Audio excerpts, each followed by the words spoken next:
cette résidence est bien protégée. Vous voyez, n'importe qui n'entre pas ici à une certaine heure, tout est fermé. Et donc, n'importe qui ne peut pas entrer avec sa voiture. Et je vais vous montrer tout à l'heure l'entrée du building. Tout est contrôlé. Et c'est ce genre de mode de vie que nous voulons aussi apporter aux pays africains.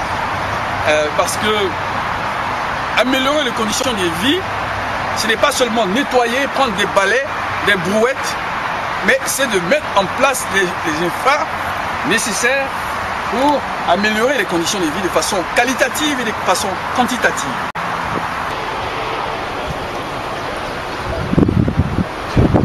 Tu n'arrêtes pas. Ce complexe est très sécurisé. S'il y a des problèmes, on appelle facilement la police pour régler les problèmes ici. Les gens ne se battent pas.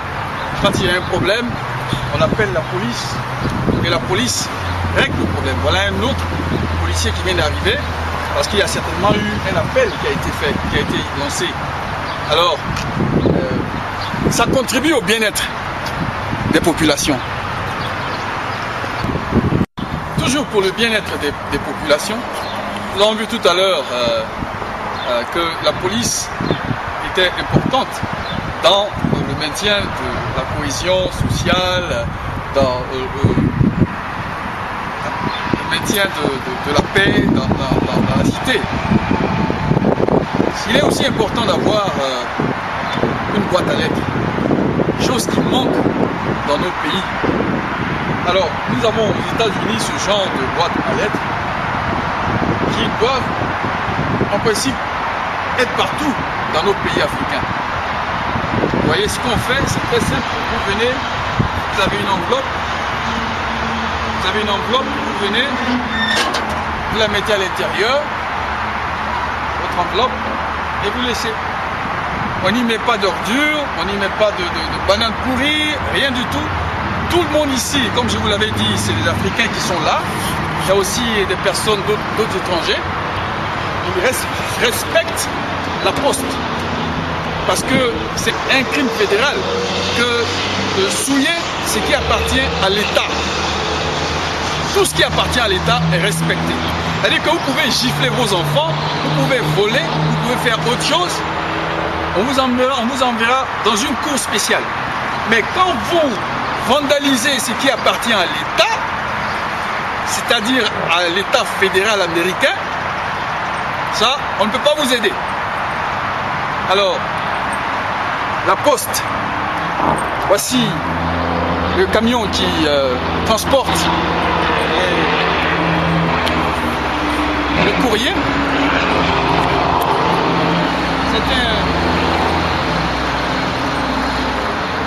C'est un petit camion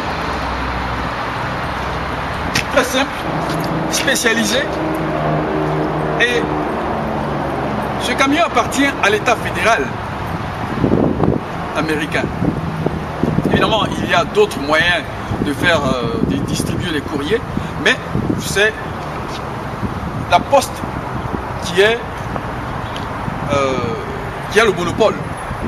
Vous voyez. Alors,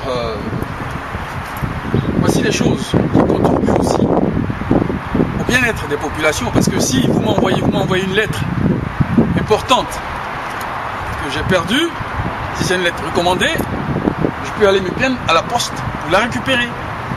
Vous voyez, sans courrier, il y a beaucoup de choses qu'on ne peut pas faire.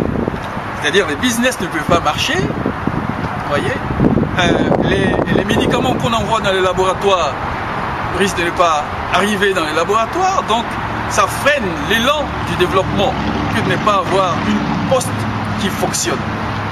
Je voulais mettre l'accent dessus parce que ici, même pendant les fêtes, on s'envoie des cadeaux par le biais de la poste. Et les gens de la poste travaillent à des heures exceptionnelles, extraordinaires, c'est pas possible. Vous voyez. Alors, c'est travailler pour la poste, c'est avoir un boulot sûr, un boulot sécurisé. Vous voyez là-bas cette voiture, ce camion qui passe, c'est le camion des étudiants. hein, des enfants.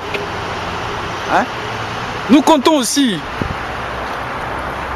avoir ces camions-là en Afrique, parce qu'il ne s'agit pas de créer des infras pour qu'ils habitent là. Il ne s'agit pas de créer des infras pour que les gens viennent habiter.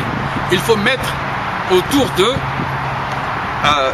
des infras pour qu'ils travaillent, pour le transport de leurs enfants, pour le traitement de leurs enfants.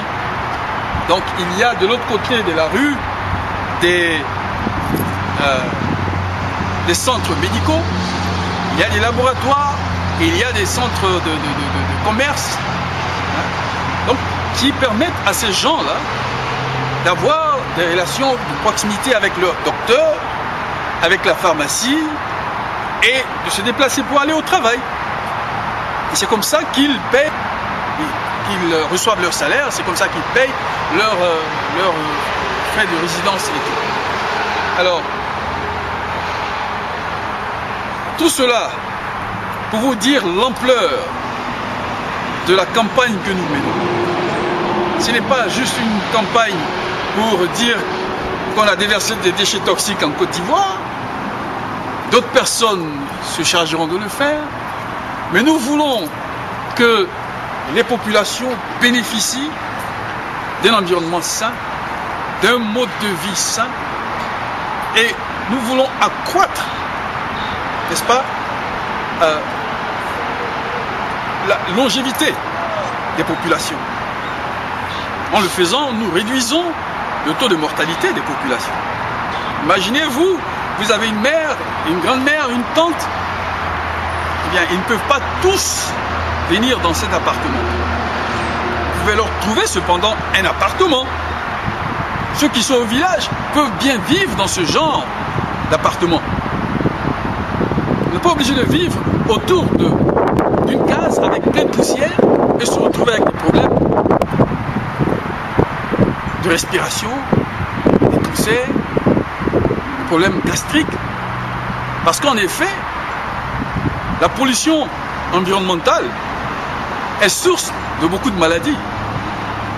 La pollution environnementale, comme l'a été décrit dans plusieurs journaux scientifiques, est à l'origine du dysfonctionnement du système endocrinien. Et vous savez que le système endocrinien est lié au système immunitaire, qui lui aussi est lié au système nerveux. Alors, quand les systèmes qui sont liés ne fonctionnent plus normalement, c'est tout le corps qui en prend le coup. Alors, il est très important d'avoir un environnement sain, de prendre soin de soi, et prendre soin de soi commence par l'extérieur. Le soin primaire commence par l'extérieur. Là où vous vivez, il faut se rassurer que vous vivez dans un environnement sain. J'espère que ce petit exposé éveillera la conscience de nos gouvernants actuels, parce que personne n'est gouvernant à vie. J'espère que ce petit reportage éveillera la conscience de nos diplomates qui se trouvent à la Banque mondiale, au Fonds monétaire et dans d'autres agences onusiennes, pour laisser les générateurs de projets travailler pour le bien des populations.